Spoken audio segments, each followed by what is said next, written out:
اگر دین ہم مولویوں کے ہاتھ میں ہے، اگر دین مردوں کا ہی دین ہے تو، اور مولویوں کے اختیار میں ہے کہ جو کریں، تو وہ تو ان کے تو بیسٹ انٹرسٹ میں ہے کہ بھی کھلے عورتیں، کیونکہ سب مرد ہیں اور ہر مرد کی چاہت ہے کہ وہ دیکھے، ہر مرد کی فطرت میں اللہ نے رکھا ہوا ہے کہ وہ لذت حاصل کرتا ہے اس سے، تو وہ تو یہ چاہے گا کہ کھل کھل کے پھریں، اچھی بات ہے، جائیں بیچ پہ بھی کھل کے بیٹھیں اور بکینیز پہن کے جائیں، مرد تو یہی چاہے گا اگر ان کے اختیار میں ہوتا، لیکن اپنی خواہشات پہ قابو کر کے اللہ کا دین بتا رہے ہیں کہ نہیں نگاہیں نیچی کرنا ہے، کہ نہیں پردہ کرنا ہے۔ جب یہ مرد یہ کہہ رہا ہے کہ عورتوں پردہ کرو، تو وہ اپنی فطرت کے خلاف یہ بات کر رہا ہے اور اللہ کا حکم سمجھ کے سنا رہا ہے اور اپنی خواہش کو دبا رہا ہے اور کہہ رہا ہے نہیں، اللہ نے کہا ہے نگاہیں نیچے کرو، اللہ نے کہا ہے عورتیں پردے میں رہو، نقاب لو، برقع لو، جتنا زیادہ کور کر سکو اتنا کرو، اس لیے کہ ہر چیز اٹریکٹ کر رہی ہوتی ہے۔ یہ بات سمجھنے کی ہم سمجھتے نہیں۔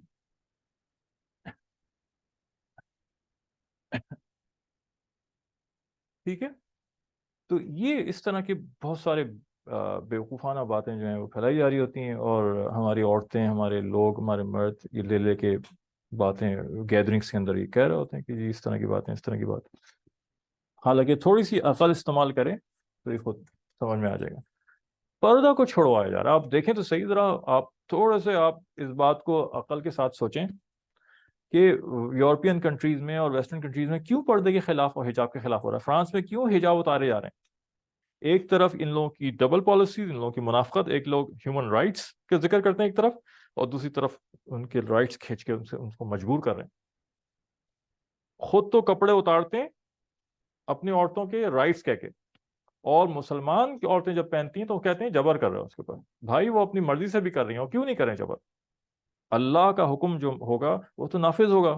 جو اسلام قبول کر رہا ہے وہ یہ ٹیسٹیفائی کر کے کر رہا ہے کہ میں اللہ کی بات مان کے چلوں گا، میں اللہ کی بات مان کے چلوں گی، میں اسلام میں داخل ہوا ہوں، اپنے آپ کو پابند کر رہا ہوں۔ جب کوئی کسی ملک میں جاتا ہے، پاسپورٹ اور ویزا لے کر جاتا ہے، وہ اس بات کا اقرار کر کے گیا ہے کہ اس ملک کے سارے قوانین میں بات پورے کروں گا۔ جس کسی نے کلمہ پڑھا اس نے اس بات کا اقرار کر لیا کہ میں اللہ کا ہر حکم مانوں گا، اللہ کا ہر حکم مانوں گی۔ تو یہ اس کو اتروا رہے ہوتے ہیں۔ اچھا کیوں اتروا رہے ہیں، اس پہ بھی کبھی غور کیا ہم نے؟ عورت ایک ملٹی بلین ڈالر انڈسٹری ہے ویسٹ کے لیے، اس وقت ملٹی بلین ڈالر انڈسٹری ہے، اس ایک عورت کی وجہ سے بے شمار انڈسٹریز قائم ہیں۔ میک اپ کی اتنی مہنگی انڈسٹری، دنیا جہان کے میک اپ وہ عورت کی وجہ سے چل رہے ہیں۔ پرفیومز عورتیں زیادہ استعمال کرتی ہیں، تیز سے تیز اور خواہشات کو بھڑکانے والا پرفیوم ان کے لیے بنایا جا رہا ہوتا ہے، وہ لگا لگا کے نکلتی ہیں۔ لباس جتنا عورت پیسہ خرچ کرتی ہے، جتنا شوق عورت کو لباس کا، اتنا مرد کو نہیں ہے۔ لباس کی انڈسٹریز عورت پہ چل رہی ہوتی ہیں، جوتے ان کے اسٹائلش وہ چل رہے ہوتے ہیں، پرس بیگ ان کے چل رہے ہوتے ہیں، نئے نئے فیشن چل رہے ہوتے ہیں، دنیا جہان کی انڈسٹریز عورت کے اوپر چل رہی ہیں۔ اب وہ عورت اگر پردے میں آ جائے تو سادگی میں آئے گی نا؟ جب اس کو اکثر پردہ کرنا پڑے گا تو اس کو کیا پڑی وہ اتنے مہنگے زیور خریدے، اس کو کیا پڑی وہ اتنے مہنگے میک اپ خریدے، اس کو کیا پڑی وہ اتنے نئے نئے فیشن کے لباس خریدے؟ اس کو تو یہ کھول دیا گیا نا، تم دنیا کو دکھاؤ تم کتنی خوبصورت ہو، بیوٹی کانٹیسٹ ہو رہے ہیں تمہارے، تمہیں کیا ضرورت ہے پردے کی؟ تمہیں اللہ نے خوبصورت جسم دیا ہے، خوبصورت چہرہ دیا ہے، تم دکھاؤ سب کو۔ اس کو تو یہ کہا گیا ہے، تو وہ تو پیسہ خرچ کرے گی اپنا۔ عورت عورت سب سے زیادہ کانشیس ہوتی ہے اپنی خوبصورتی میں، تو یہ اللہ نے ایک رکھا ہے۔ اگر مرد اس کی خوبصورتی کا عاشق ہے تو عورت خود اپنی خوبصورتی کو بہتر بنانے کی کانشیس ہوتی ہے۔ یہ دونوں سائڈڈ اللہ نے جذبہ رکھا ہوا ہے۔ اسی لیے جنت کے میں جو انعامات کا وعدہ کیا گیا ہے، وہ کہتے ہیں نا، یہ اکثر لوگ اس طرح کے سوال کر رہے ہوتے ہیں، اکثر عورتیں اس طرح کے سوال کر رہی ہوتی ہیں کہ جی ساری کچھ تو جنت میں نعمتیں مردوں کے لیے بیان کی، ہمارے لیے کیا بیان کیا ہے؟ غلط بات ہے، پڑھا ہی نہیں کچھ اور نہ سمجھا، اور جو بیان کیا جاتا ہے وہ سمجھتے نہیں ہیں، اور جو پڑھتے ہیں نا وہ سمجھ میں آتا ہے۔ بس یہ ادھر ادھر سے جو باتیں مستشرقین، میں نے پہلی کلاس میں بھی ایک ذکر کیا تھا، مستشرقین غیر مسلم اسلامک اسکالر جو بیٹھتے ہیں اسٹڈی کرتے ہیں ڈیٹیل میں اور پھر ایسی باتیں نکالتے ہیں جس سے کنفیوژنس اور ٹیررزم پھیلایا جا سکے، سوشل ٹیررزم، ریلیجس ٹیرر، کس طرح سے ان کو اپنے عقائد سے اپنے اس میں گمراہ کیا جا سکے، کنفیوز کیا جا سکے، وہ اس طرح کی باتیں پھیلاتے رہتے ہیں، وہ بالتے پھیلتی ہیں، وہ ہم لوگ لے لیتے ہیں اس کو، پھر ہم لوگ اس کو سوچتے بھی نہیں کہ یہ باتیں کہاں سے سوال ہوا، کہاں سے آئیں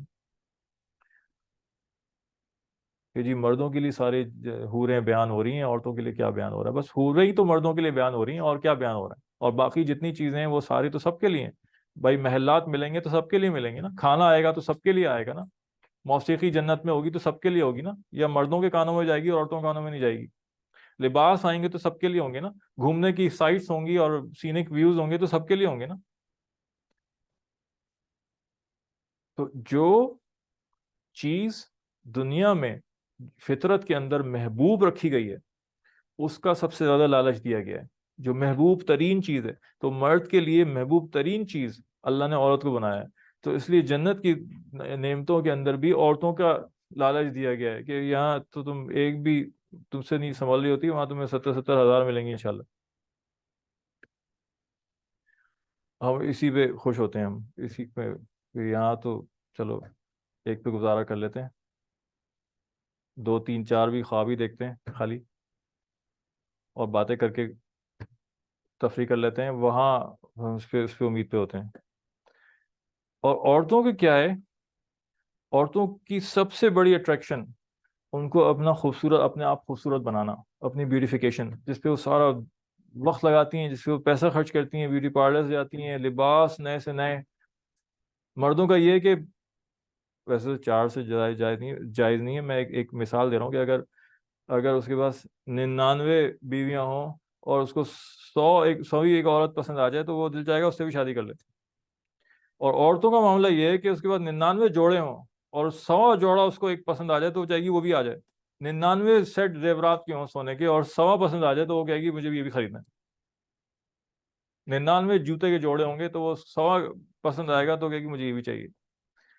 تو اللہ نے عورتوں کے لیے جو اٹریکشن جنت میں بیان کی وہ یہ بیان کی گئی ہے کہ تم سب سے زیادہ خوبصورت ہوگی، کہ نیک مومن عورت جنت کی حوروں سے 1000 گنا زیادہ خوبصورت بن کے آئے گی۔ اللہ نے اس کو یہ جو اس کی فطری سب سے زیادہ خواہش تھی، اللہ نے وہ مرد کی جو فطری سب سے زیادہ خواہش تھی اللہ نے وہ لالچ دیا کہ یار تم یہاں 1 2 3 4 کے چکروں میں ہو، وہاں تمہیں 70,000 ملیں گی، چلو جاؤ۔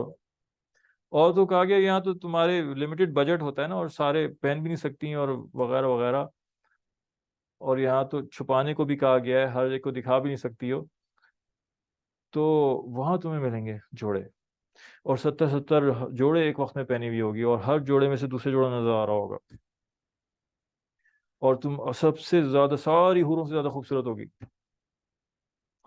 اور نئے نئے چہرے تمہارے ہوں گے، اور اپنے آپ کو چاہتی ہے میں یونیک نظر آؤں، خوبصورتی میری بڑھتی رہے، تو وہاں ہر اگلے دن خوبصورتی بڑھے گی، وہاں بازار لگے گا جنت کے اندر جہاں جا کے لوگ نئے نئے فیچرز چہرے کے لے سکتے ہیں اور چہرے بدل سکتے ہیں، خوبصورتیاں بڑھا سکتے ہیں، یہ ساری عورتوں کے لیے، تو یہ سوچنے کی بات ہے۔ تو شیطان عورتوں کو جال کے طور پہ کیا استعمال کرتا ہے؟ سب سے پہلے بے پردگی کا، بے حیا کروا دیتا ہے، عورت کے اندر فطرت طور پہ حیا ہوتی ہے، سب سے زیادہ حیا ہوتی ہے، روگ ہوتی ہے، وہ ختم کرواتا ہے، اور اس سے بے راہ روی اور فحاشی اور گناہ پھیل جاتے ہیں۔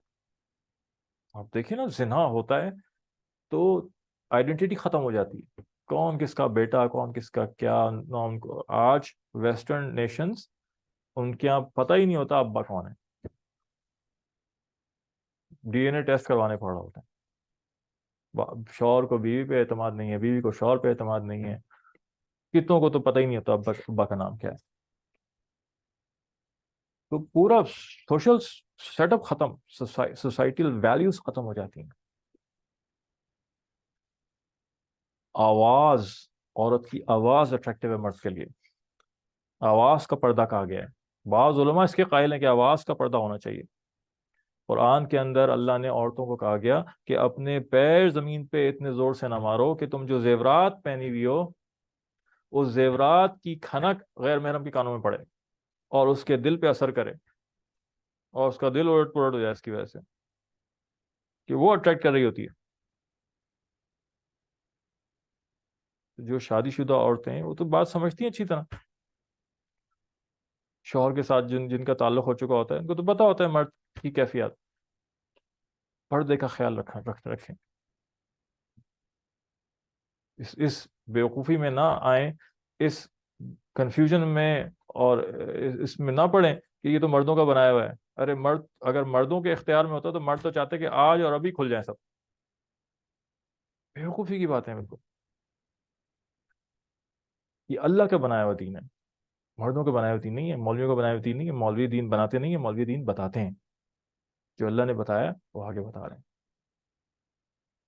یہ تو ماڈرن مرد ہیں جو یہ اس طرح کے الزام لگاتے ہیں اور ان کی خواہش ہوتی ہے کہ عورتیں کھل کر آئیں, اس لیے کہ وہ اپنے نگاہوں کی حفاظت نہیں کرتے, اس لیے کہ وہ اپنے نفس پہ چل رہے ہوتے ہیں, وہ اللہ کے اس پہ نہیں چل رہے. دیندار علماء, دیندار مولوی, دیندار آدمی, باشرہ آدمی, وہ تو نگاہ نیچی رکھنے والا ہے. وہ کیوں چاہے گا؟ اس کے لیے تو مشکل ہی آتا نگاہ نیچی رکھنا. جب عورت کھلے گی وہ تو چاہے گا کہ پردے میں رہے. اس کی تو اپنی خواہش اس کی اپنی بیوی سے پوری ہوتی ہے, اور وہ تو یہ جانتا ہے کہ اگر میری ضرورت ایک بیوی سے نہیں ہو رہی, اللہ نے مجھے 2 کی 3 کی 4 کی اجازت دی گئی ہے. اور ہر شادی کے ساتھ ذمہ داریاں آتی ہیں. یہ شادی کی شرط کیوں لگائی گئی؟ یہ ذمہ داری کا نام ہے. اللہ یہ فرما رہے ہیں تعالیٰ کہ تمہیں اپنی خواہش پوری کرنی ہے نا, فری فنڈ میں نہیں ملے گی, تمہیں پوری ذمہ داری اٹھانی ہے. یہ جو فحاشی کا کلچر ہے, یہ جو گرل فرینڈ بوائے فرینڈ کا کلچر ہے, اور جو ویسٹ سے آ رہا ہے, آ چکا ہے یہاں پہ, آ کیا رہا ہے, آ چکا ہے یہاں پہ, اور ٹی وی اس کو فروغ کر رہا ہے, میڈیا اس کو فروغ کر رہا ہے. اس کا ٹارگٹ کیا ہے کہ عورت سے اپنی ساری خواہشات پوری کرو اور کوئی ذمہ داری اس کی نہ لو. آپ مجھے بتائیں کہ اس میں نقصان کس کا ہے؟ اس میں 100% نقصان عورت کا ہے. اور جو اللہ نے نظام رکھا, جس پہ پیچھے جس کے اوپر کرٹیسائز کر رہے ہوتے ہیں ہم کہ یہ دیکھو 3 3 4 4 2 2 3 3 4 4 شادیوں کی باتیں کر رہے ہیں مرد, اس میں اللہ کی قسم سارا فائدہ عورت کا ہے. اور یہ جو این جی اوز اور ویمن رائٹس ایسوسیشن بنی ہوئی ہیں, یہ صرف گھر توڑوانے کے لیے بنی ہوئی ہیں, صرف گھر توڑوانے کے لیے بنی ہوئی. یہ سنگل پیرنٹس کی تعداد بڑھانے کے لیے بنی ہوئی ہیں, کہ عورت کی ضرورت پورا کرنے کے لیے نہیں بنی ہوئی. یہ جو ملٹیپل میرجز ہیں, اس کے اندر معاشرے کی سٹیبلٹی شامل ہے, کہ عورتوں کی تعداد ہمیشہ زیادہ ہوتی ہے. میرجبل مرد, وہ مرد جو شادی کے قابل ہوتے ہیں, وہ ہمیشہ کم ہوتے ہیں. ہر مرد اس قابل نہیں ہے کہ اس کو اپنی بہن اور بیٹی دی جائے. عورتوں تو تقریباً سب سے شادی کر لی جا سکتی ہے, لیکن ہر مرد اس قابل نہیں ہوتا. کتنے لفنگے اور لونڈے ہوتے ہیں, اور کتنے مرد ایسے ہوتے ہیں جو بالکل اس قابل نہیں ہوتے کہ ان کو اپنی بیٹی اور یہ بہن دی جائے. تو اس کا کتنی عورتیں ایسی ہیں جو طلاق یافتہ ہیں, جو بچوں والی ہیں, بیوہ ہو گئی ہیں, جن کی شادی نہیں ہو سکتی, لیکن ان کے دماغ میں یہ بٹھا دیا گیا کہ یہ چیز صحیح نہیں ہے. حالانکہ اللہ نے اس کا حل یہی بتایا ہے, ملٹیپل میرجز, پالیگیمی سے زیادہ. اپنی ضروریات, اپنے تقاضے کم کر دو, شادی کرو, اپنا گھر سنبھالو, اپنے اوپر اپنا شوہر کرو, وہ تمہاری عزت اور تمہاری خرچ اور نفقے کا ذمہ دار ہوگا. تو تم گھر بیٹھو, اپنی عزت سنبھالو, اپنے بچوں کو سنبھالو.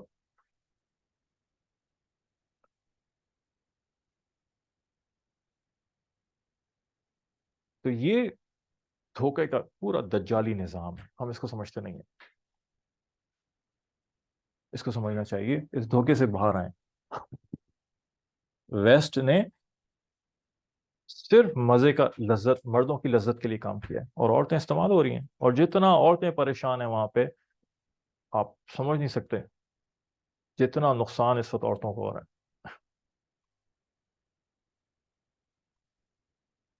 کہ وہ ایک سے زیادہ شادیوں کو اللیگل قرار دیتے ہیں. ہاں, ایکسٹرا میرٹل افیئر جتنے چاہے کرو, بیوی کے علاوہ جس سے گرل فرینڈ بنا, جس کے ساتھ جو کرنا کرتے پھرو, وہ صحیح ہے, اس کو برا نہیں سمجھا جاتا.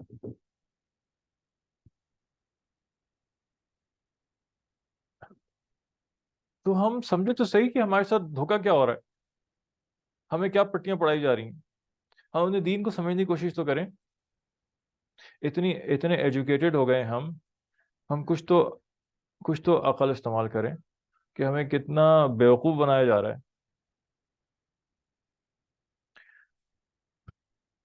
بالکل بھی اللہ نے قرآن کی تفسیر جو ہم کر رہے تھے، یہ بات کتنی دفعہ اللہ نے قرآن میں بیان کی، میں تو حیران رہ گیا ہوں پڑھ کے کہ بار بار اللہ نے ذکر کیا کہ یہود یا نصارہ یہ ہرگز ہرگز تمہارے خیر خواہ نہیں ہے،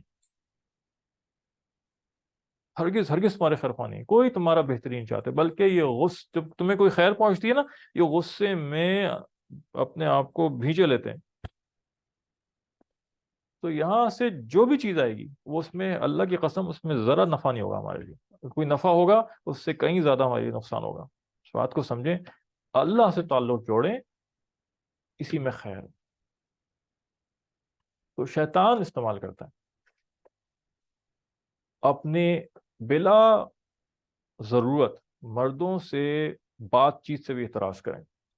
آواز میں بھی اللہ نے پردہ رکھا ہوا ہے، آواز میں اٹریکشن ہے بہت.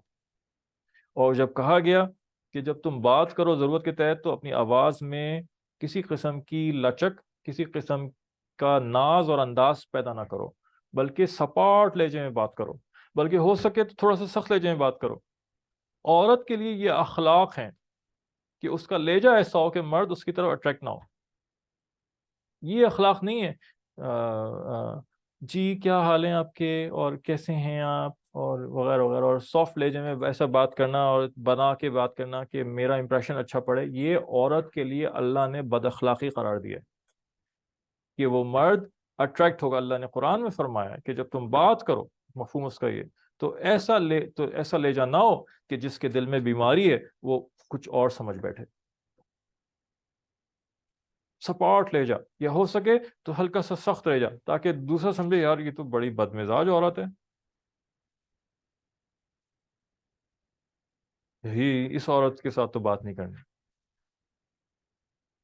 اس میں حفاظت ہے، اللہ نے اس میں حفاظت رکھی ہے. آپ دیکھیں سورہ قصص میں اللہ نے کیا بیان فرمایا ہے کہ جب حضرت موسیٰ علیہ السلام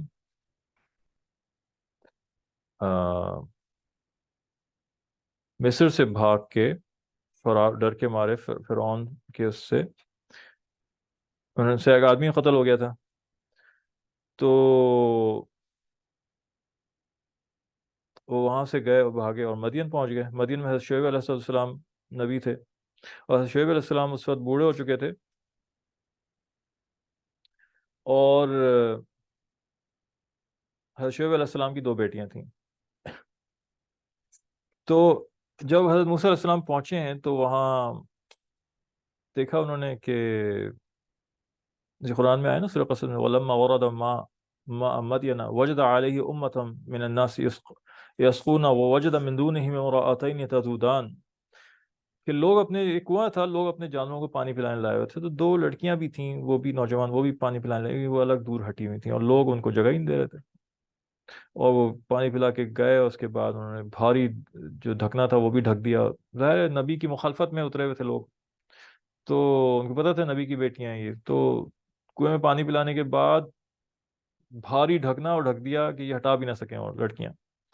تو وہ پھر لڑکیاں ادھر ادھر نیچے جو پانی گر جاتا تھا ڈول نکالنے سے، اسی میں سے اپنے جانوروں کو پلا رہی تھیں. تو حضرت موسیٰ علیہ السلام نے ان سے کہا قال ما خطبکما، کیا مسئلہ ہے تمہارے ساتھ؟ قالت لا نسقی حتی یصدر الرعاء وابونا شیخ کبیر، کہتی ہیں ہمارے تو ابا بوڑھے ہیں، وہ تو آ نہیں سکتے، پھر ہم انتظار کرتے ہیں جب یہ چلے آتے ہیں لوگ سارے، تو جو بچا کچا نیچے کنویں کا ڈھکنا ہم اٹھا نہیں سکتے ہیں، جو پانی ادھر ادھر گرا ہوا ہوتا ہے اسی میں پلا دیتے ہیں. فسقى لهما ثم تولى الى الظل فقال ربي اني لما انزلت الي من خير فقير. تو حضرت موسیٰ تو بہت طاقتور، نبی میں بہت طاقت ہوتی ہے، تو حضرت موسیٰ نے اکیلے وہ ڈھکنا جو کئی آدمی اٹھاتے تھے اٹھا کے پھینکا، پانی نکالا، ان کی جانوں کو پلایا، اور اس کے بعد درخت کے نیچے بیٹھ گیا. کہا یا اللہ، وہ سب مسافر تھے اور ضرورت مند تھے. یا ربی انی لما انزلت الی من خیر فقیر، مانگا نہیں، ہاتھ نہیں پھیلایا، اور کہتے ہیں اللہ سے یا اللہ جو آپ میری طرف خیر نازل کریں میں تو بس اسی کا محتاج اور آپ ہی کا فقیر ہوں، بس کسی سے نہیں مانگ. تو وہ عورتیں بچیاں گئیں گھر، جلدی پہنچ گئیں، تو ابا نے پوچھا کہ شعیب السلام نے کہ آج کیا بات تھی جلدی آ گئے؟ تو سارا قصہ سنایا کہ ایک آدمی طاقتور ماشاءاللہ یہ وہ، اور اس نے ہماری مدد کر دی۔ تو ابا نے کہا جاؤ لے کر آؤ تاکہ اس کو انعام دیں۔ اب دیکھیں اللہ کیا بیان کر رہا ہے عورت کی حیا، فجاءت احداہما تمشی علی استحیاء، تو ان میں سے ایک آئی، بڑی لڑکی تھی غالباً، اور کس حیا کے ساتھ چلتی ہوئی آئی کہ اللہ اس کے لیے جو صیغہ استعمال کر رہے ہیں کہ ان میں سے ایک آئی تمشی علی استحیاء، اتنی حیا سے آئی کہ اللہ گویا اس کے لیے کہہ رہے ہیں کہ گویا ایسا تھا کہ وہ حیا کے اوپر چلتی ہوئی آ رہی ہے، اس شرم و حیا کے ساتھ آئی۔ اس کی چال کیسی ہوگی کہ اللہ نے قیامت تک کے لیے اس کی چال قیامت قرآن میں نقل کر دی۔ قالت، کہتی ہے کہ ان ابی یدعوک لیجزیک اجر ما سقیت لنا۔ اف، اب دیکھیں اس میں کیا اللہ نے بیان کیا، اور علماء اس میں سے کیا تفسیر بیان کرتے ہیں اس کی۔ کہتے ہیں آ کے کہتی ہے کہ میرے ابا نے تمہیں بلایا ہے تاکہ لیجزیک، تاکہ تمہیں بدلہ دے دے، اجر ما سقیت لنا، جو تم نے ہمارے لیے نیکی کی پانی پلایا جانوروں کو، اس کا بدلہ تمہیں دے دے۔ علماء فرماتے ہیں یہ نہیں آگے کہا کہ آپ آئیں نا ہمارے گھر، کیوں نہیں آتے آپ ہمارے ساتھ چلیں، نہیں، تو وہ آدمی کو کوئی پتہ نہیں کیا مطلب لے لے کہ کیوں بلا رہی ہے مجھے۔ آتی سب سے پہلے کہا میرے ان ابی یدعوک، ابا نے بلایا ہے، میں نہیں بلا رہی تمہیں، میرے ابا نے تمہیں بلایا ہے۔ اب بات کا انداز دیکھیں، پھر وجہ بھی بتا دی کہ غلط فہمی میں مبتلا نہ رہنا، لیجزیک کا اجر ما سقیت لنا، جو تم نے نیکی کی ہے اس کا بدلہ لینے کے لیے تمہیں بلایا، بس اتنا کام ہے۔ تو اچھا، پھر باقی حدیث شریف میں آتا ہے کہ جب وہ چلی تو حضرت موسیٰ علیہ السلام کو تو نہیں پتا تھا کہاں جانا ہے، اگر وہ آگے چلتی لڑکی تو بد نظری کا تھا، پھر ہوا چلتی، کپڑے اڑتے، اس کے بہت ساری چیزوں کا جو تھا وہ امکان تھا۔ حضرت موسیٰ علیہ السلام نے اس سے کہا تم پیچھے پیچھے چلو میرے، اور مجھے پیچھے سے راستہ بتاتی رہو۔ اب اس نے یہ دیکھا طاقت دیکھی موسیٰ علیہ السلام کی، اور ان کا یہ تقوی پرہیزگاری دیکھی، اور اس کو دیانت اس نے کہا۔ تو گھر جا کے اللہ اپنے ابا سے کہتی ہے کہ قالت احداہما یا ابت استاجر ان خیر من استاجرت القوی الامین، ابا جان اس کو ملازم رکھ لیں آپ، اس لیے یہ شخص جو ہے، اس لیے کہ یہ طاقتور بھی ہے، قوی بھی ہے، دیکھ چکی تھی کہ اکیلا کنویں کا ڈھکنا جو کئی آدمیوں سے نہیں اٹھتا تھا اٹھا کے رکھ دیا اس نے، اور امین ہے، امانت دار ہے، جس طرح یہ چلا اس نے مجھ پہ نظر نہیں ڈالی۔ اور ملازم کے اندر علماء فرماتے ہیں یہ دو خصوصیات سب سے اہم ہے، طاقتور ہو، دیانت دار، امیر ہو، بددیانتی نہ کرے۔ تو حضرت شعیب علیہ السلام نے پھر اس کے بعد ان کو اپنے ساتھ رکھا کام پہ، اور پھر اس کے بعد اپنی بیٹی کا نکاح بھی ان سے فرما دیا۔ تو یہ عورتوں کے اندر صفات، یہ کہا جاتا ہے، حدیث کے اندر بھی آتا ہے کہ یہ دو عورتیں عقل مند ترین عورتیں تھیں تاریخ کے اندر۔ کہا جاتا ہے، کتابوں میں کہا جاتا ہے کہ کیا کہتے ہیں، حدیث میں تو نہیں، غالباً کتابوں میں علماء نے لکھا ہے کہ دو عورتیں تاریخ میں عقل مند ترین عورتیں تھیں جنہوں نے آثار دیکھ کے نبی کو پہچان لیا، اس کی صفات پہچان لی۔ ایک حضرت موسیٰ علیہ السلام، ایک حضرت شعیب علیہ السلام کی یہ بیٹی جن کی بعد میں شادی ہو گئی تھی، حضرت موسیٰ علیہ السلام کی بیوی بن گئی تھی، انہوں نے آثار نبوت دیکھ کے اور صفات دیکھ کے اس شخص کو پہچان لیا۔ اور دوسری حضرت خدیجہ علیہ السلام، جو نبی پاک صلی اللہ علیہ وسلم کی امانت اور دیانت دیکھ کے آپ صلی اللہ علیہ وسلم کی صفات کو پہچان لیا اور آپ کے ساتھ نکاح فرمایا۔ عقل مند ترین عورتیں تھیں۔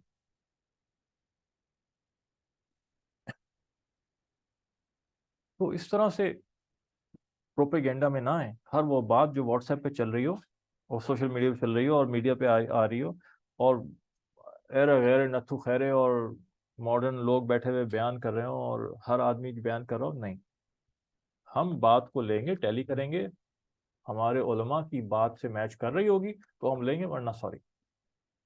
اس بات کو سمجھیں، اس کا خیال کریں۔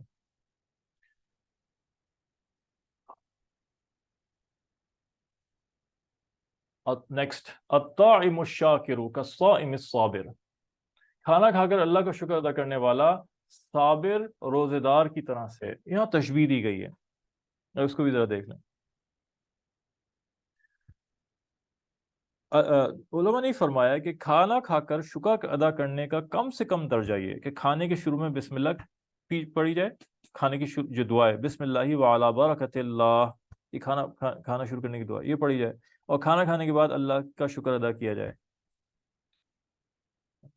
اس کی بہت ساری دعائیں ہیں، اللہ کی تعریف بیان کی جائے، اللہ شکر ادا کیا، الحمدللہ الذی اطعمنا وسقانا وجعلنا من المسلمین، ایک دعا یہ آئی ہے، الحمدللہ الذی هو اشبعنا وروانا وانعم علینا وافضل، ایک دعا یہ آئی ہے۔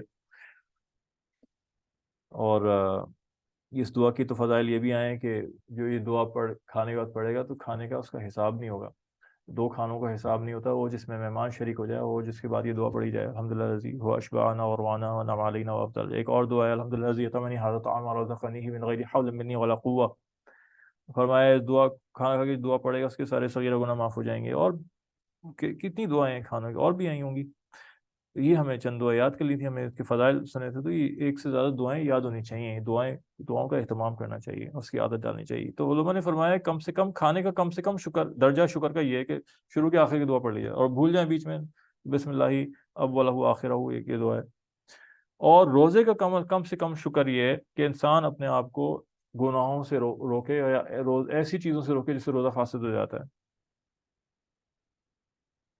اچھا، اب اس حدیث میں کھانا کھا کر شکر ادا کرنے والے کو روزہ رکھ کر صبر کرنے والے سے تشبیہ دی گئی ہے، اس کو کہتے ہیں تشبیہ،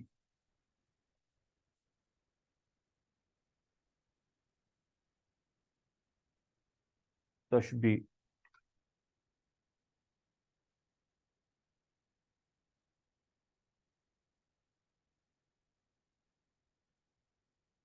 ٹھیک ہے، کمپیئر کرنا،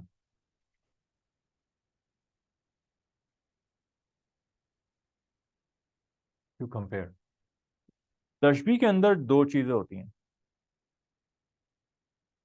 مشبہ بہی،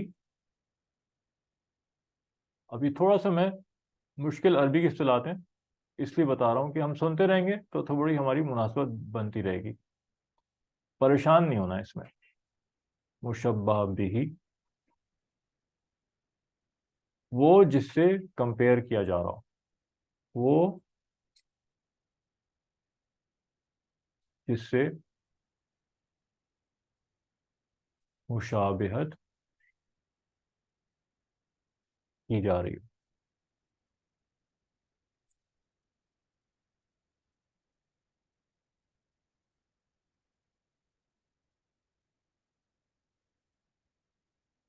وہ جس سے مشابہت کی جا رہی ہے۔ اور مشبہ،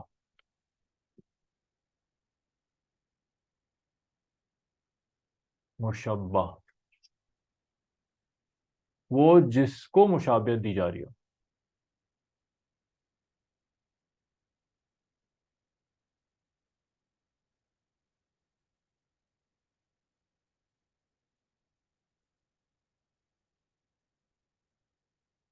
ٹھیک ہے،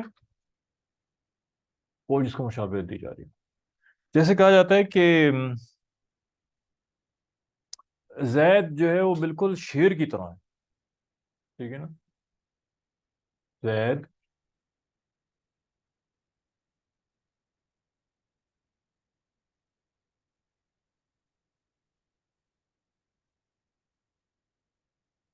شیر کی طرح،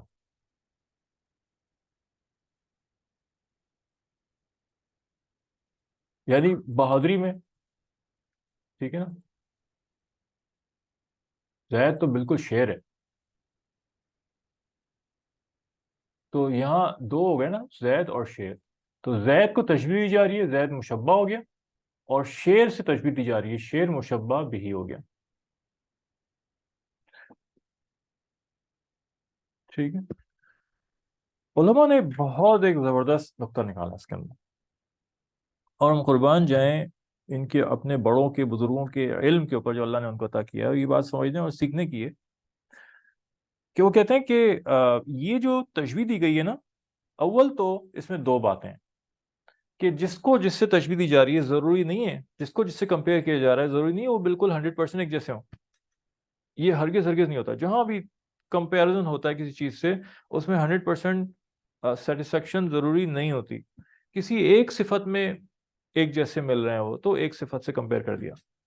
جیسے زید کو کہا گیا کہ بالکل شیر ہے، زید تو بالکل شیر ہے بھائی، تو اس کا مطلب یہ نہیں ہے کہ وہ اس کے دانت بھی ویسے ہی ہیں، وہ دھاڑتا بھی ویسے ہی ہے، وہ بال بھی ویسے ہی ہیں، وہ دیکھنے میں بھی شیر لگتا ہے، اور وہ ہے بھی جانور، جانور کی طرح ہے. نہیں، اس کو بہادری کمپیئر کی جا رہی ہے کہ جیسے شیر بہادر ہوتا، شیر بہادری میں مشہور ہے، ویسے زید بھی بہت بہادر ہے. ایک صفت میں مشابہت ہے دی جا رہی ہے اس کو. دوسری بات جو علماء نے فرمائی وہ یہ کہ مشبہ بھی ہمیشہ مشبہ سے قوی ہوتا ہے، اسٹرانگر ہوتا ہے.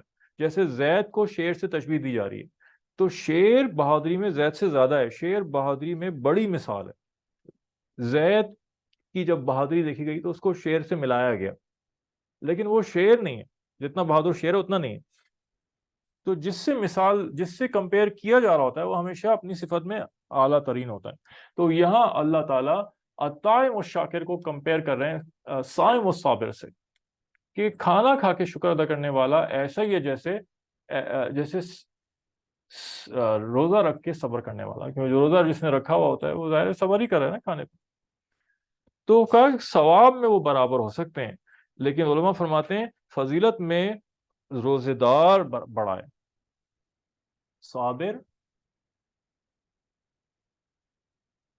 صابر فقیر،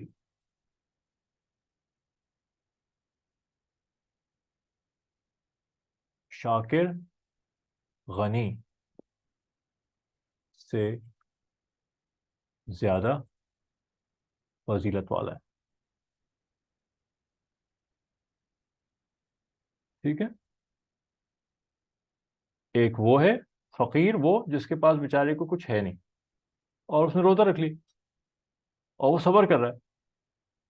اور ایک وہ ہے جو غنی ہے، مالدار ہے، اور وہ شکر ادا کرتا ہے. شاکر شکر ادا کرنے والا، صابر صبر کرنے والا.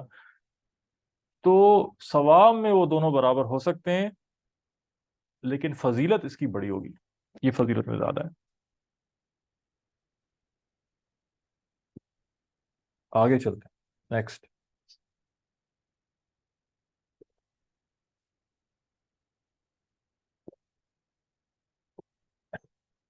الاقتصاد فی النفقۃ نصف المعیشہ، خرچ میں میانہ روی اختیار کرنا آدھی آمدنی ہے. اس کو اردو میں آمدنی لکھا گیا ہے، اور زیادہ اچھا اگر ہم کہیں تو آدھی اکانومی، معیشت اکانومی کو بھی کہتے ہیں نا.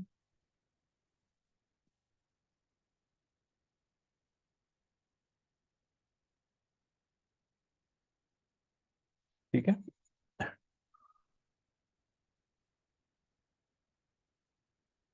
تو یہاں پہ اعتدال، میانہ روی کہتے ہیں اعتدال. ٹھیک ہے، اعتدال رکھنا، بیلنس.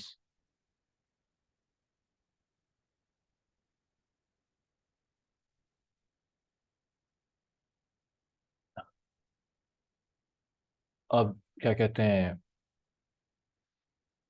اس میں یہ فرمایا گیا کہ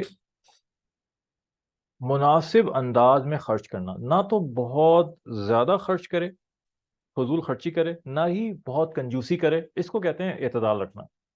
ضرورت کی جگہ پہ خرچ کرنا، مناسب انداز میں خرچ کرنا، اور جو خرچ کرنے کی جگہ نہ ہو وہاں روک کے رکھ لینا. یہ میانہ روی ہے، یہ اعتدال ہے، یہ بیلنس ہے.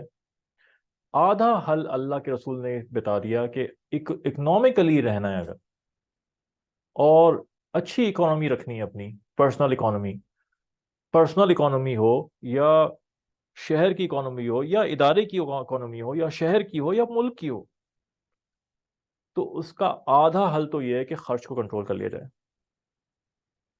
اور باقی آدھا حل دوسری تدبیروں کے اندر ہے. ٹھیک ہے. تو دو ہی چیزیں ہوتی ہیں، معاش کا دار و مدار، معاش کا دار و مدار دو چیزوں پر ہے. معاش دو چیزوں پر منحصر ہے. نمبر ایک آمدنی، ارننگس، اور دوسرا خرچ ایکسپینسز. ٹھیک ہے, آپ ان دو کو کنٹرول کر لیں, آمدنی زیادہ سے زیادہ ہماری ہو جائے, خرچ کم سے کم ہو جائے, تو بہترین اکنامیکل لائف گزرے گی آپ کی. کسی بھی کمپنی کا بھی ایسا ہو جائے, ہر کمپنی اسی کی کوشش کرتی ہے کہ ارننگس زیادہ سے زیادہ ہوں, ایکسپینسز کم سے کم ہو جائیں. جس کے ایکسپینسز ارننگ سے بڑھ جائیں گے وہ بینکرپٹ ہو جاتی ہے, قرضوں پہ چلی جاتی ہے, اور جب قرضہ اتنے ہو جاتے ہیں کہ نہیں دے سکتے, وہ بینکرپٹ ہو جاتی ہے. یہی حالت پرسنل اس کا ہوتا ہے, فائنینسز کا. یہی حالت ملک کی اکانومی کی ہوتی ہے, جو آج پاکستان کی جو حالت ہے کہ کھائے جا رہے ہیں, خرچ کیے جا رہے ہیں, ہزاروں لاکھوں ڈپارٹمنٹس کھولے ہوئے ہیں اور امپلائیز رکھے ہوئے ہیں, اور دنیا جہان کے ڈپارٹمنٹس کھولے ہوئے ہیں, اور دنیا جہان کے منسٹر بھرے ہوئے ہیں, اسمبلیاں بھری ہوئی ہیں, سب کو لاکھوں کروڑ روپے مل رہے ہیں, خرچہ کیے جا رہے ہیں, کام کوئی ہو نہیں رہا, ارننگس کوئی ہو نہیں رہی. جو ارننگس کی چیزیں تھیں بند کی جا رہی ہیں, اسٹیل مل بند ہو گئی, ایئر لائنس بند ہو رہی ہیں, سب کو پرائیویٹائز کر رہے ہیں, ارننگس کچھ نہیں ہو رہی, اور کھائے جا رہے ہیں, اور قرضہ لیے جا رہے ہیں, اور ذلیل ہو رہے ہیں, اور سب کو ذلیل کر رہے ہیں. تو یہی دو چیزیں آپ کی ہوتی ہیں. یہ آدھا حل ہے. آدھا حل خرچ کو مینج کرنا, اقتصاد. ٹھیک ہے, یہ آدھا حل جو ہے, اب اس کو یہاں پہ اس حدیث کے اندر اقتصاد کے اوپر زور دیا گیا, یعنی خرچ کے اوپر. ایکسپینسز کنٹرول کرو, اللہ کے نبی صلی اللہ علیہ وسلم کہہ رہے ہیں ایکسپینسز کنٹرول کرو یار.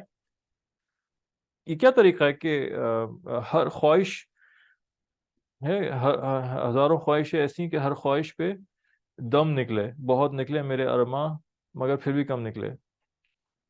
ہم نے اس کو یہ بنا دیا کہ ہزاروں خواہشیں ایسی کہ ہر خواہش پہ دم نکلے, دم نکل آتی ہے ہماری. تو اللہ کے نبی پاک صلی اللہ علیہ وسلم فرما رہے ہیں کہ یہ کوئی طریقہ نہیں ہے. Control your expenses.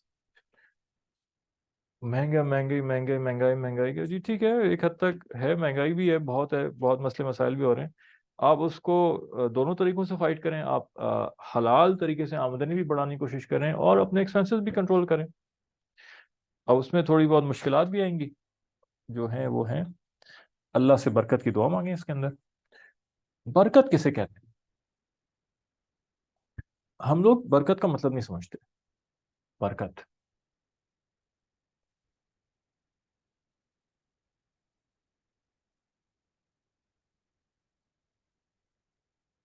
ہم لوگ برکت سمجھتے ہیں تنخواہ بڑھ گئی, برکت ہو گئی. ایک گاڑی سے دو گاڑیاں ہو گئی, برکت ہو گئی. ایک گھر تھا, دو تین پلاٹ خرید لیے, برکت ہو گئی. یہ برکت نہیں, اس کو برکت نہیں کہتے. دین کے اندر اس کو برکت نہیں کہا گیا. یہ ہماری ڈیفینیشن ہے خالی.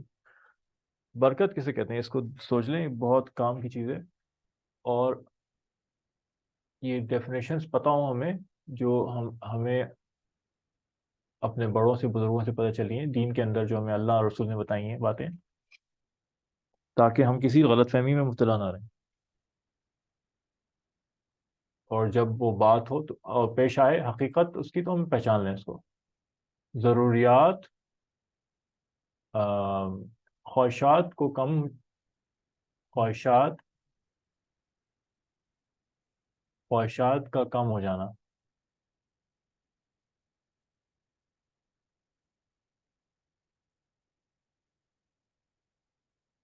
اور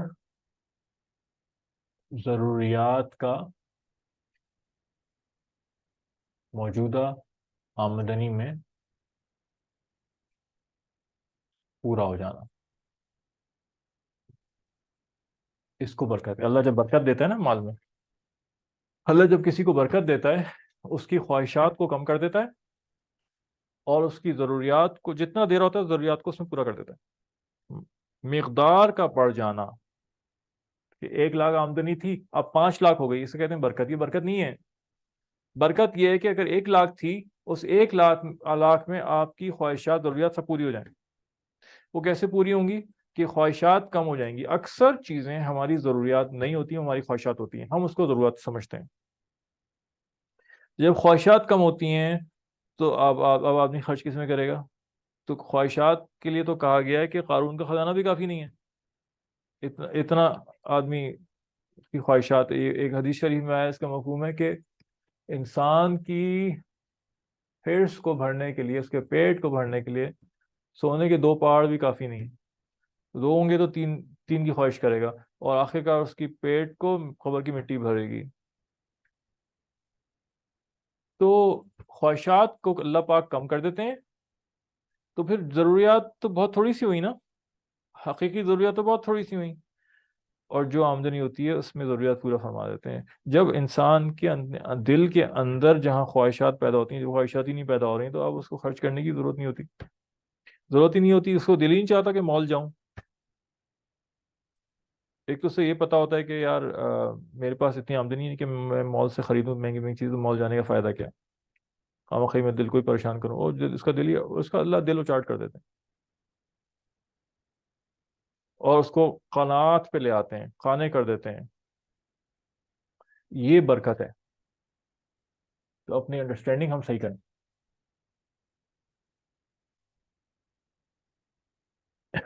ٹھیک ہے، اپنی انڈرسٹینڈنگ ہم صحیح کریں۔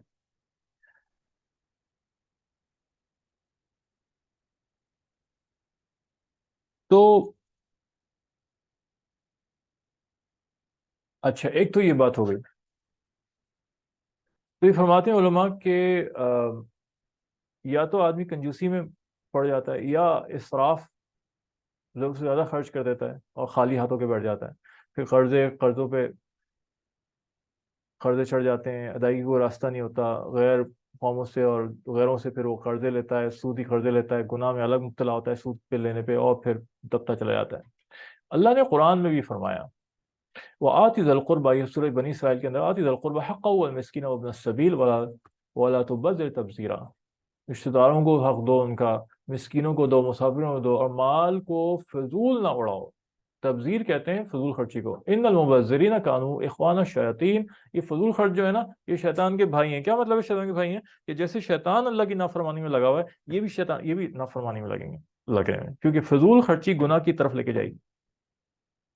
وَكَانَ الشَّيْطَانُ لِرَبِّهِ كَفُورًا وَإِمَّا تُعْرِضَنَّ عَنْهُمْ ابْتِغَاءَ رَحْمَةٍ مِّن رَّبِّكَ تَرْجُوهَا فَقُل لَّهُمْ قَوْلًا مَّيْسُورًا۔ اللہ کے نبی پاک صلی اللہ علیہ وسلم کے پاس کبھی لوگ آ جاتے تھے مانگنے کے لیے، بہت شدید ان کو ضرورت پڑتی تھی، مانگنے آ جاتے تھے۔ کبھی آپ کے پاس ہوتا تو آپ ہمیں ہر وقت جب ہوتا آپ ضرور دیتے، بعد میں آپ کے پاس بھی کچھ نہیں ہوتا تو آپ منع کرتے ہوئے آپ کو شرم آتی تھی، آپ خاموش ہو جاتے تھے اور ادھر ادھر توجہ کر لیتے تھے، اپنی توجہ نہیں دیتے تھے۔ تو اللہ فرما رہے ہیں کہ اس میں کوئی حرج نہیں، جو آپ ایسا کرتے ہیں آپ نرم بات کہہ دیں۔ وَلَا تَجْعَلْ يَدَكَ مَغْلُولَةً، یہ یہاں پہ اصول بیان ہو رہا ہے کہ آپ نہ تو اتنا ابھی نبی پاک صلی اللہ علیہ وسلم کو کہا جا رہا ہے، لیکن مخاطب سب لوگ ہیں، کہ آپ نہ تو آپ اتنا روکیں خرچ کریں کہ آپ اپنے ہاتھ کو گردن سے باندھ لیں، یعنی کہ خرچ ہی نہ کریں، نہ تو ایسے ہو جائیں إِلَىٰ عُنُقِكَ وَلَا تَبْسُطْهَا كُلَّ الْبَسْطِ فَتَقْعُدَ مَلُومًا مَحْسُورًا، اور نہ اتنا خرچ کرنے پہ آ جائیں کہ بالکل ہی آپ کے پاس کچھ نہ رہے۔ تو یہ ایک ایک ایک پالیسی بتائی جا رہی ہے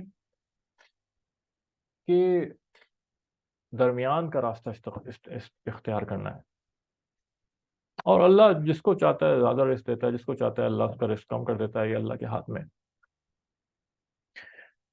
ایک اسی طرح سے ہر چیز کے اندر اعتدال ہونا چاہیے۔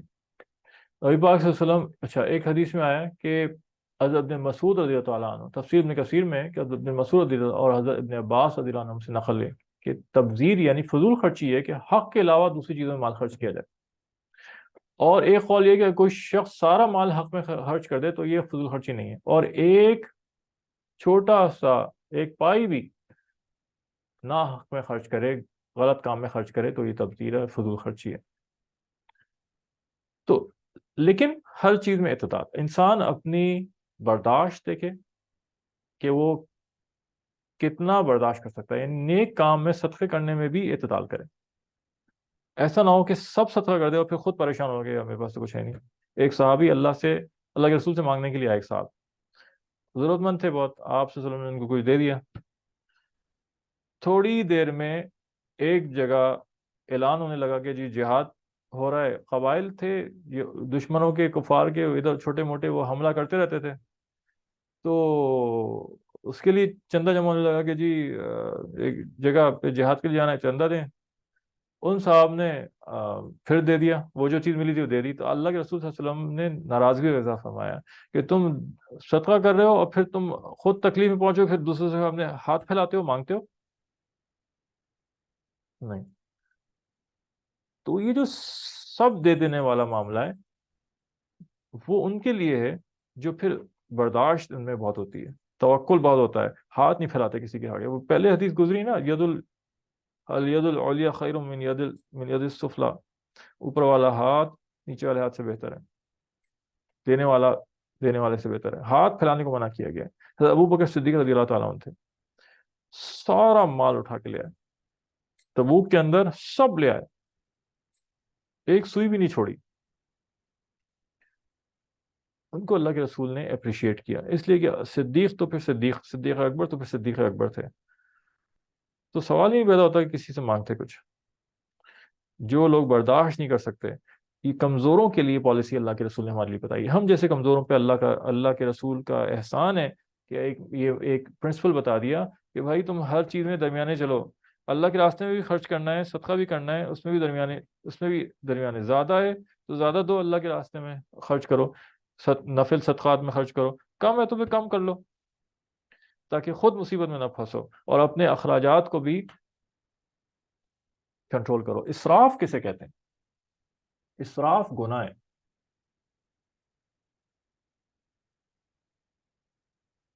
اسراف کہتے ہیں، اس کی ڈیفینیشن یہ ہے، جائز کاموں میں ضرورت سے زائد خرچ کرنا۔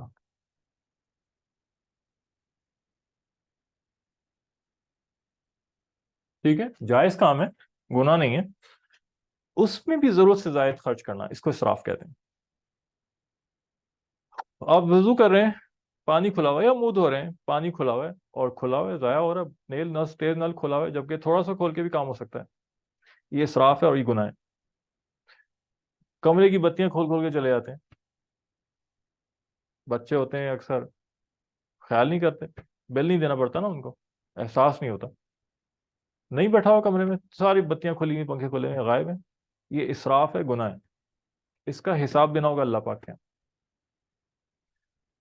مفت کی چیز ملی ہوئی ہے، کمپنی کی طرف سے بجلی مفت کی ملی ہوئی ہے، جاب ملی ہوئی ہے، اور جاب میں کہا جی بجلی کا بل ہماری طرف سے، جو بھی جتنا بھی خرچ ہو، اب یہ اے سی کھول کے چلے گئے صبح سے شام تک، واپس آ رہے ہیں گھر ٹھنڈا ملے، بتیاں کھلی ہوئی ہیں، بند ہی نہیں کرنے کی فکر، یہ اسراف ہے، یہ گناہ ہے، چاہے غیر مسلم کی طرف سے ہو، اس کی چیزیں ہو تب بھی گناہ ہے، اس لیے کہ یہ ساری ریسورسز اللہ کی ہیں، اللہ اس کا مالک ہے، اللہ اس کا خالق ہے، بندے تھوڑی اس کے خالق مالک ہیں۔ بندوں کی طرف جو نسبت کی جاتی ہے ملکیت کی، وہ تو مجاز ہے، ورچوئل ہے،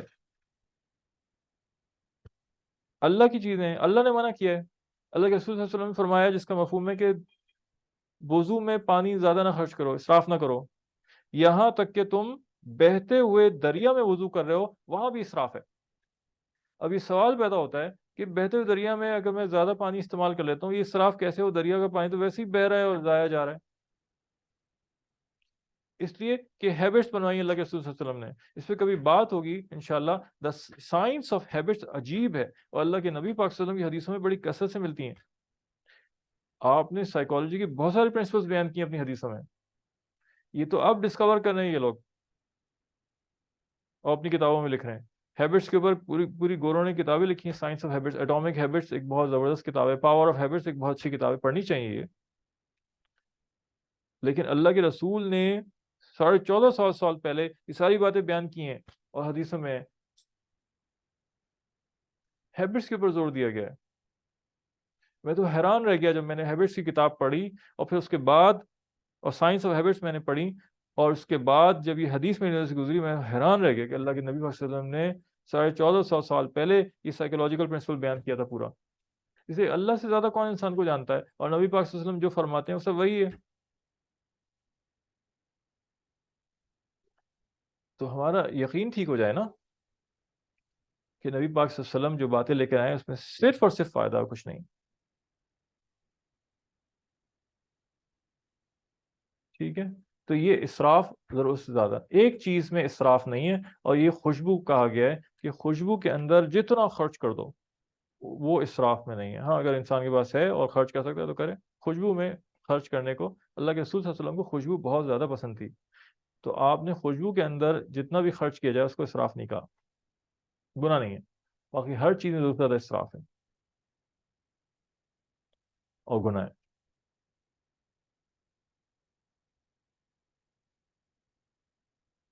تو پیسہ جو ہے یہ برا نہیں ہے۔ ایک بات اس میں سے یہ پتہ چلتی ہے کہ مال کو برا نہیں سمجھ، مال تو ایک نعمت ہے اللہ کی۔ حضرت سفیان ثوری رحمۃ اللہ علیہ تابعین میں سے تھے، فرماتے ہیں اگر ہمارے پاس یہ اشرفیاں نہ ہوتی نا تو یہ بڑے لوگ ہم کو ذلیل و خوار سمجھتے اور پیروں کی جوتیاں سمجھتے۔ تو علماء دین کو بھی اس بات کا خیال رکھنا چاہیے کہ ان کی معاشی حالت اچھی ہو، تاکہ یہ دنیا دار لوگ، یہ ماڈرن لوگ ان کو ذلیل نہ سمجھیں اور ذلیل نہ کریں۔ یہ لوگ علماء کو تذلیل کرتے ہیں اور ان کو چندے دے کے سمجھتے ہیں کہ یہ ہم ان سے بہتر ہیں اور یہ تو مانگنے والے لوگ ہیں۔ اس صدقے کا کوئی فائدہ نہیں ہے، کیونکہ یہ اس میں تذلیل سمجھ کے جو دے رہا ہے اور ذلت سمجھ کے جو کسی کو دے رہا ہے اور اس کی وجہ سے اس کی تحقیق کر رہا ہے، یہ اللہ گناہ کی چیز ہے۔ تو ذلت سے بعض دفعہ جو ہے وہ دین کا بھی نقصان ہو جاتا ہے، اپنے آپ کو ذلت سے بچانا چاہیے۔ اسی لیے نیچے والا ہاتھ ذلت، لینے والا ہاتھ میں ذلت ہے نا، دینے میں جو ہے وہ ہے۔ تو اللہ کے رسول نے یہی فرمایا ہم ذلت سے بچیں۔ مال کی وجہ سے ہماری عزت بنتی ہے اور عزت کی وجہ سے ہمارا دین محفوظ رہتا ہے۔ تو پیسہ جمع کر کے بھی رکھنا چاہیے۔ اللہ کے نبی پاک صلی اللہ علیہ وسلم نے سیونگز کی بھی ترغیب دی ہوئی ہے۔ مال کی محبت بری ہے اور وہ ایک الگ موضوع ہے، لیکن اس کا یہ مطلب نہیں ہے کہ مال جمع نہ رکھا جائے اور مال کمایا نہ جائے اور اس کو جمع نہ کیا جائے اور اس کو استعمال نہ کیا جائے اور اس کو اپنی حفاظت کے لیے، اپنے عزت اور دین کی حفاظت کے لیے نہ رکھا جائے۔ مال کے اندر اللہ نے دین کی اور عزت کی سب کی حفاظت رکھی، یہ نعمت ہے اللہ کی۔ اس کی محبت اگر بڑھ جائے اور آ جائے اور جو اس کو خرچ کرنے سے روک دے جائز جگہ پہ، یہ محبت یہ نقصان دہ چیز ہے، اس کو دور کرنے کا حکم دیا گیا، یہ بیماری ہے، اس کے طریقے الگ بتائے گئے۔ جس کو یہ ہو جائے وہ ایک الگ مسئلہ ہے، لیکن اس کو کمائیں، جائز حلال طریقے سے کمائیں، اعتدال کے ساتھ اس میں وقت لگائیں۔ ایسا بھی نہیں ہونا چاہیے کہ آدمی کمائے نا سست بیٹھا رہے کہ جو اللہ دے گا یہ بھی گناہ ہے، اور ایسا بھی نہیں ہونا چاہیے کہ صبح سے شام تک اسی میں لگا ہوا ہے اور کسی چیز کی ہوش ہی نہیں ہے، نہ فرائض کا ہوش نہ کسی اور کا حقوق کا ہوش، یہ بھی اعتدال سے ہٹا ہوا ہے۔ کمائیں، جتنا اللہ دے رہا ہے اتنا لیں، اور اس کو اللہ کے مطابق خرچ کریں، اس میں سے کچھ سیونگز کریں، کچھ صدقات کریں، فرائض ادا کریں، گھر کے والوں کے جو فرائض ہیں، زکوٰۃ کے فرض ہے، اور اللہ کے راستے میں خرچ کریں۔ ہماری پوری ایک ورک شاپ ہے جو کئی دفعہ، چند ایک دفعہ کروائی بھی جا چکی ہے، پرسنل منی مینجمنٹ کے اوپر۔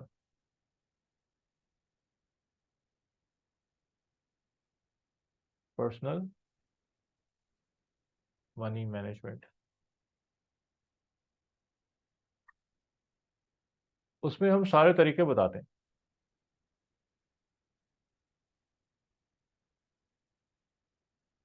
کس طرح سے اپنے فائنینسز میجر کریں، مینیج کریں، اور کیسے سیونگز کریں، اور کس طرح سے ڈسٹریبیوشن کریں، اور کیسے انویسٹمنٹ کہاں کرنا چاہیے اور کہاں فائدہ مند ہے، اور وغیرہ وغیرہ وغیرہ۔ اس کے سارے طریقے ہم اس کے اندر بتاتے ہیں، جو پریکٹیکل اپروچز ہیں ساری، اور فائدہ دیے لوگوں کو طریقوں نے۔ تو ایک سے زیادہ دفعہ کروا چکے ہیں مختلف جگہوں پہ، پھر موقع ملے گا انشاءاللہ پھر کروائیں گے۔ تو یہ چیزیں سیکھنے والی چیزیں ساری، یہ ایک انسانی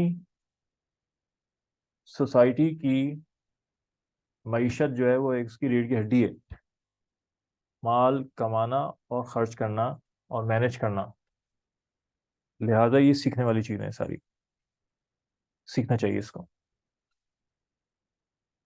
وَتَوَدُّدُ إِلَى النَّاسِ نِصْفُ الْعَقْلِ، اچھے لوگوں سے دوستی کرنا آدھی عقل ہے۔ ٹھیک ہے، تودد کہتے ہیں محبت کو، لوگوں سے محبت کرنا، اچھے لوگوں سے۔ یا اللہ کا نام بھی ہے نا، یا ودود، ودود، الودود، محبت کرنے والا. تو اس کو اللہ کے رسول صلی اللہ علیہ وسلم نے آدھی عقل فرمایا. اچھے انسانوں سے دوستی کرنا، اچھی کمپینین شپ، اچھی صحبت، گڈ کمپینین شپ، گڈ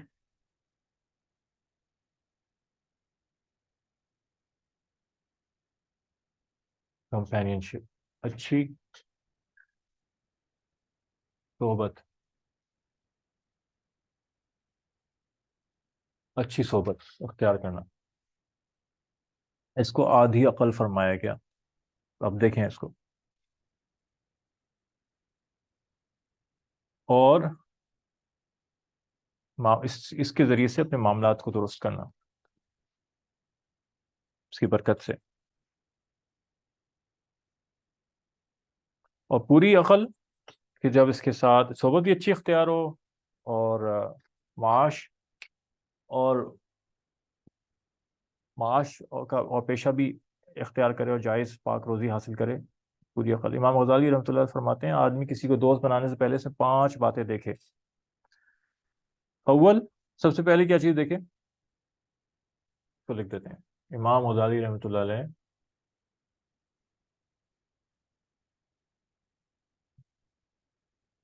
یہ 5 نکات.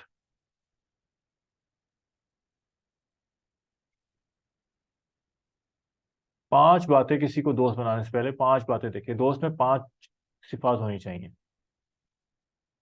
دوست میں یہ 5 صفات ہونی چاہیے. نمبر 1، عقل ہونی چاہیے. عقل ہونی چاہیے.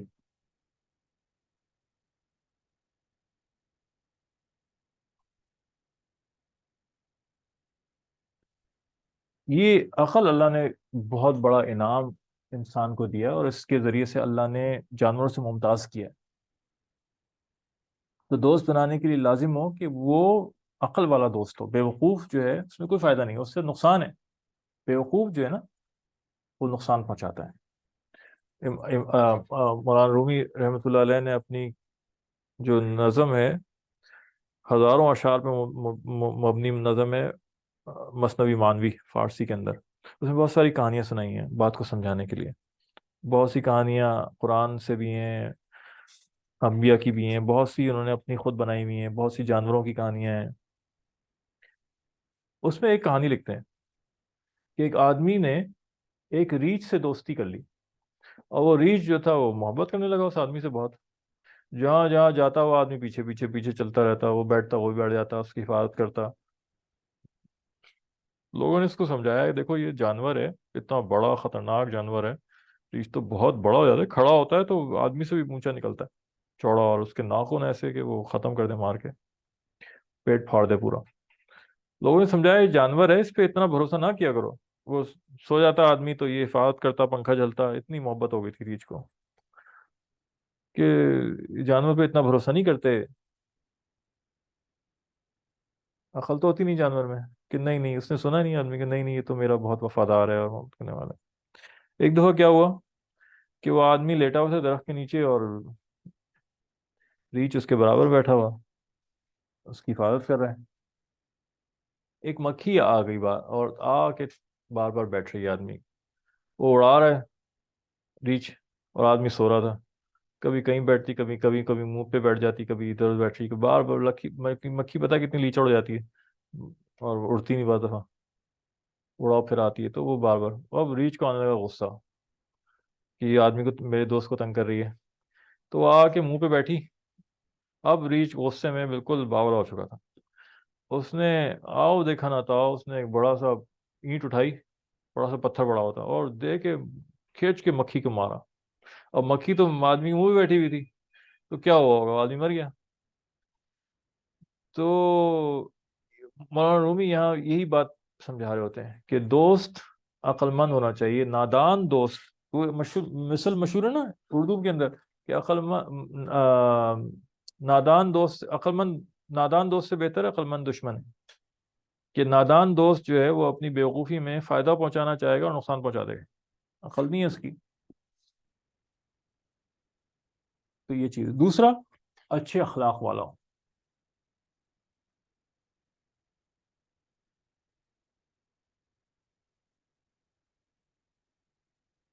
اچھے اخلاق والا ہو۔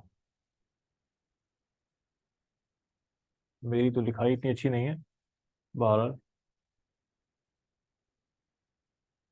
اچھے اخلاق والا دوست ہونا چاہیے، کیونکہ وہ چیز ٹرانسفر ہوتی ہے انسان میں۔ تیسرا، فاسق نہ ہو۔ فاسق کہتے ہیں گناہ گار کو، نڈر ہو کے بہادر ہو کے گناہ نہ کرتا ہو، خوف خدا ہو اس کے اندر، تقوی والا ہو، ورنہ وہ کسی اور بھی دھوکہ بھی دے جائے گا، گناہ میں مبتلا کر دے گا۔ کہتے ہیں کہ برا دوست شیطان سے بھی زیادہ خطرناک ہوتا ہے، اس لیے کہ شیطان تو صرف خیالات دل میں ڈال سکتا ہے گناہ کے، اور برا دوست تو ہاتھ پکڑ کے کھینچ کے لے جائے گا، آؤ یار تمہیں پلاتے ہیں شراب، تم نے کبھی چکھی نہیں، نہیں نہیں میں نہیں پیوں گا، نہیں نہیں، ارے یار آؤ، کھینچ کے پکڑ کے زبردستی دوستوں نے اٹھایا اور پکڑ کے لے گئے، کلب لے گئے، نیو ایئرس نائٹ کے اوپر سی وی او لے گئے اٹھا کے، جہاں دنیا جہان کی فحاشی اور بیہودگیاں ہوتی ہیں۔ دوست یہ کرتا ہے، شیطان کو یہ قدرت نہیں دی اللہ نے پکڑ سکے، نہیں، وہ صرف خیالات ڈال سکتا ہے، اور دوست کھینچ کے پکڑ کے لے جاتے ہیں، آؤ یار فلاں لڑکی سے ملواتے ہیں، اور سارے کام کروا دیے اس کو۔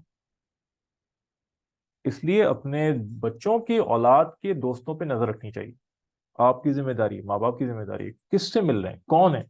ہماری والدہ، ہماری اماں، اللہ ان کو صحت دے، زندگی دے، انہوں نے ہمیں یاد ہے اچھی طرح سے، ہمیشہ ہمارے دوستوں پہ نظر رکھی۔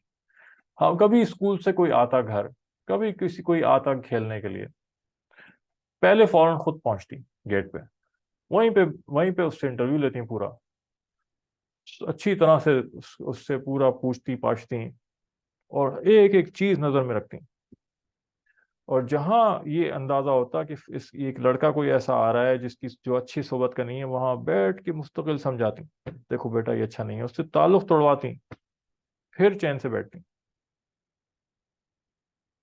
بغیر پوچھے بغیر جانچے ان کے گھر والوں سے ملتی، کبھی کسی کے گھر میں جانے نہیں دیتی ہمیں، اور ان کی محنت اور ان کی برکت اور ان کی فراست کہ ہم ہمیشہ بری صحبت سے بچے رہے، اور ہمارا سارا فوکس پڑھائی کی طرف تھا، ہمیں اجازت نہیں تھی کہ ہم سڑک پہ گلیوں میں لڑکوں کے ساتھ کھیلیں، تو اور پورے محلے میں مشہور تھا کہ یہ گھر ہے، ان کے بچے کبھی باہر کھیلتے ہوئے نظر نہیں آتے گلیوں میں، اور یہ سارا کریڈٹ والدہ کو جاتا ہے۔ والد صاحب تو ہمارے ہوتے نہیں تھے، والد صاحب تو ملک سے باہر تھے معاش کے سلسلے میں، یہ سارا کریڈٹ والدہ کو جاتا ہے۔ ماں کی نگرانی ہے، پھر ماں باپ کے ساتھ شیئر کرے اور مشورہ کرے، اور اولاد کو لڑکے بڑے ہوئے آتے ہیں، بعد دفعہ ماں کے قابو میں نہیں آتے، ماں باپ ایک پیج پہ ہونے چاہیے، ایک لیول پہ ہونے چاہیے، ایک سوچ کے ساتھ، ماں باپ کی سوچ میں فرق ہوتا ہے، بچوں کی تربیت خراب ہوتی ہے، اس لیے کہ بچے سب سے زیادہ مینیپولیٹ کرتے ہیں، وہ دیکھتے ہیں ماں یہ کر رہی، باپ کا الگ خیال ہے، وہ دونوں سے فائدہ اٹھاتے ہیں، تو تو یہ بات ذہن میں آپس میں مشورے کریں، اور ایک سوچ پر آئیں، نہ آ سکیں کسی سے کاؤنسلنگ کروائیں، کبھی شوہر نہیں سن رہا ہوتا، کبھی شوہر بگاڑ رہا ہوتا ہے، ماں ٹھیک کرنا چاہ رہی ہوتی ہے، کبھی ماں لاپرواہ ہوتی ہے، شوہر فکر مند ہوتا ہے، تو یہ بہت ضروری ہے۔ چوتھی صفت کیا ہونی چاہیے؟ بدعتی نہ ہو،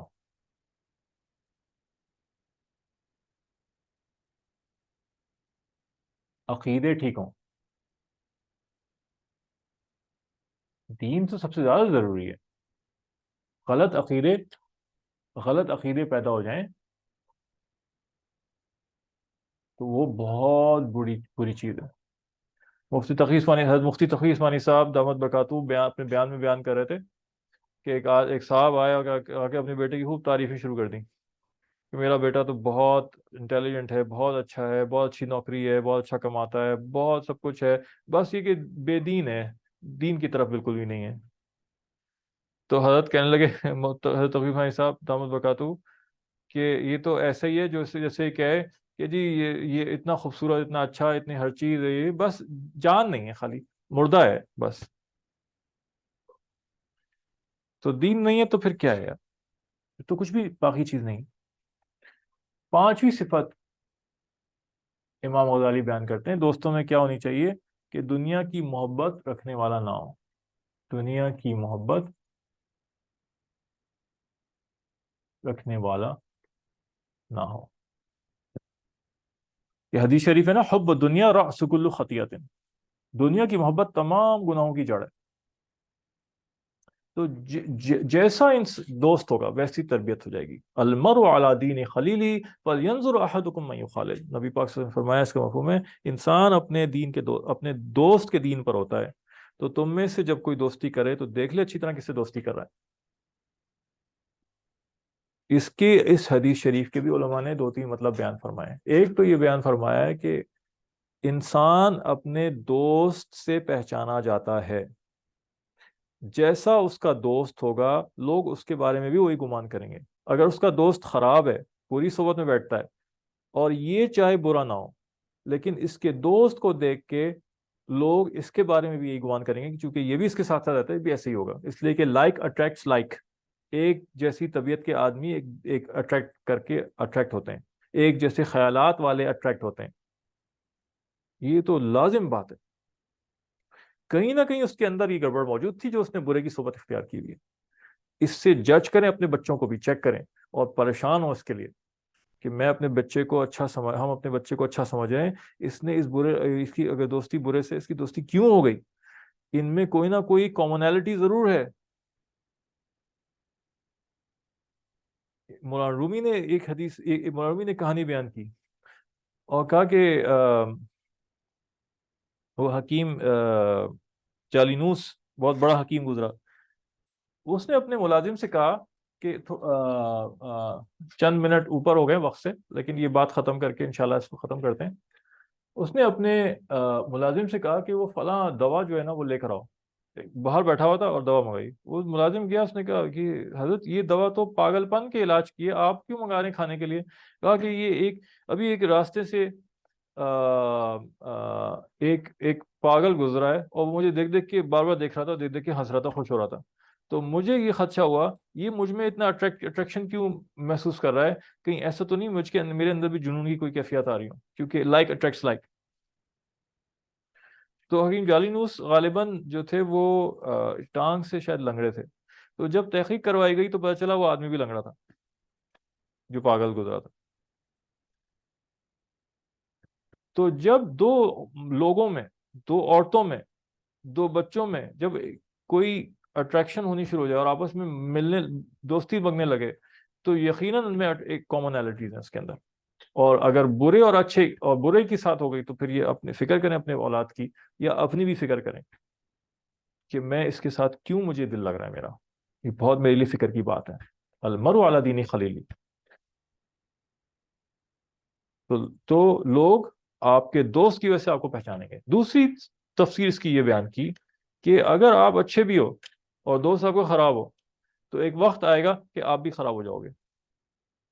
اس لیے کہ اللہ کے نبی نے یہ اصول بیان کر دیا کہ انسان اپنے دوست کے دین پہ ہوتا ہے. اچھا پھر وہ اچھا والا برا والا اچھا کیوں نہیں ہوتا؟ اس لیے کہ برائی کے اندر زیادہ جاذبیت ہوتی ہے، زیادہ اٹریکشن ہوتی ہے، برائی زیادہ کھینچتی ہے. اب مجھے بتاؤ، ایک آدمی مستقل زنا کا عادی ہے اور جاتا ہے لڑکیوں کے پاس اور ان کے ساتھ زنا کرتا ہے اور آپ کا دوست بن گیا، اب وہ زیادہ اٹریکٹ کرے گا آپ کو یا آپ کا بچ کے رہنا اس کو زیادہ اٹریکٹ کرے گا؟ ایک شراب کا عادی ہے، ایک سگریٹ کا عادی ہے، اس کی سگریٹ آپ کو زیادہ اٹریکٹ کرے گی یا آپ کا اس خواہش کو روکنا اور برداشت کرنا اس کو اٹریکٹ کرے گا؟ برداشت کرنے میں تو زحمت ہے. تو شیطان اس فریب میں مبتلا کر دیتا ہے کہ یار تمہارا یہ لڑکا ہے نا، یہ تم سے دوستی کرنا چاہ رہے ہیں، ایسے دوستی کر لو، یہ برا ہے نا، تم تو اچھے ہو نا، تمہاری وجہ سے اس کو یہ شاید بچ جائے. اس لیے کہ شیطان کو اصول زیادہ پتہ ہیں، ہمیں نہیں پتا. کبھی اس فریب میں بتائیں، اپنے آپ کو بچائیں. اور حضرت تقی عثمانی صاحب نے اس کے اوپر بڑا اچھا بیان فرمایا اور کہا کہ ایک لڑکے نے ان کو خط لکھا ویسٹ سے، امریکہ سے، کہیں سے، کہ میرے دوست ہیں بری عادت میں پڑے ہوئے ہیں اور میں یہ سوچ کے ان کے ساتھ لگا رہتا ہوں کہ شاید میری وجہ سے ہو جائیں. حضرت نے کہا شیطان کا دھوکہ ہے یہ، کہ تم پہ خود رنگ نہیں چڑھا اللہ کا، تم پہ خود تقویٰ پرہیزگاری رنگ نہیں چڑھا، تم کہاں دوسرے پہ چڑھاؤ گے؟ تمہارے اوپر ان کا رنگ آ جائے گا. اپنے آپ کو بچاؤ، ان سے الگ ہٹو فوراً. بری جگہوں پہ برے لوگوں کے پاس بھی، دعوت تبلیغ کے اندر بھی اکیلے جانے کو منع کرتے ہیں. کہا جماعت کے ساتھ جاؤ اور جماعت کے ساتھ واپس آ جاؤ چپ کر کے.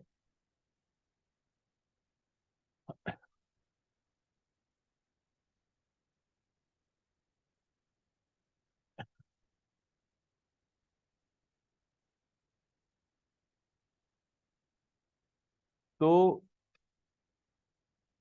دوستوں پہ نظر رکھیں، اپنے بھی دوستوں پہ نظر رکھیں اور اپنے بچوں کے دوستوں پہ نظر رکھیں. باقی موضوع بہت لمبا ہے، انشاءاللہ اس پہ بات ہوتی رہے گی وقتاً فوقتاً.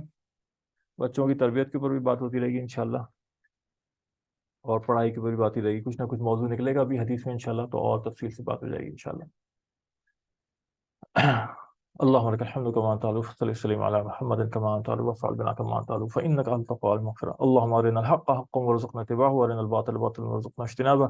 اللهم اهدنا واهد بنا واجعلنا سببا لمن اهتدى. یا اللہ ہمارے گناہوں کو معاف فرما دیجیے، ہمارے پڑھنے لکھنے سننے کو جو مجلس سے ہو رہی ہیں اس کو قبول فرما لیجیے. ان باتوں کو جو ہم سن رہے ہیں ہمارے دلوں میں اتار دیجیے، عمل میں لے آئیے یا اللہ، اور ہماری نجات کا سبب بنا دیجیے. صلی اللہ تعالیٰ علی حبیب محمد وسلم. آمین آمین آمین یا رب العالمین.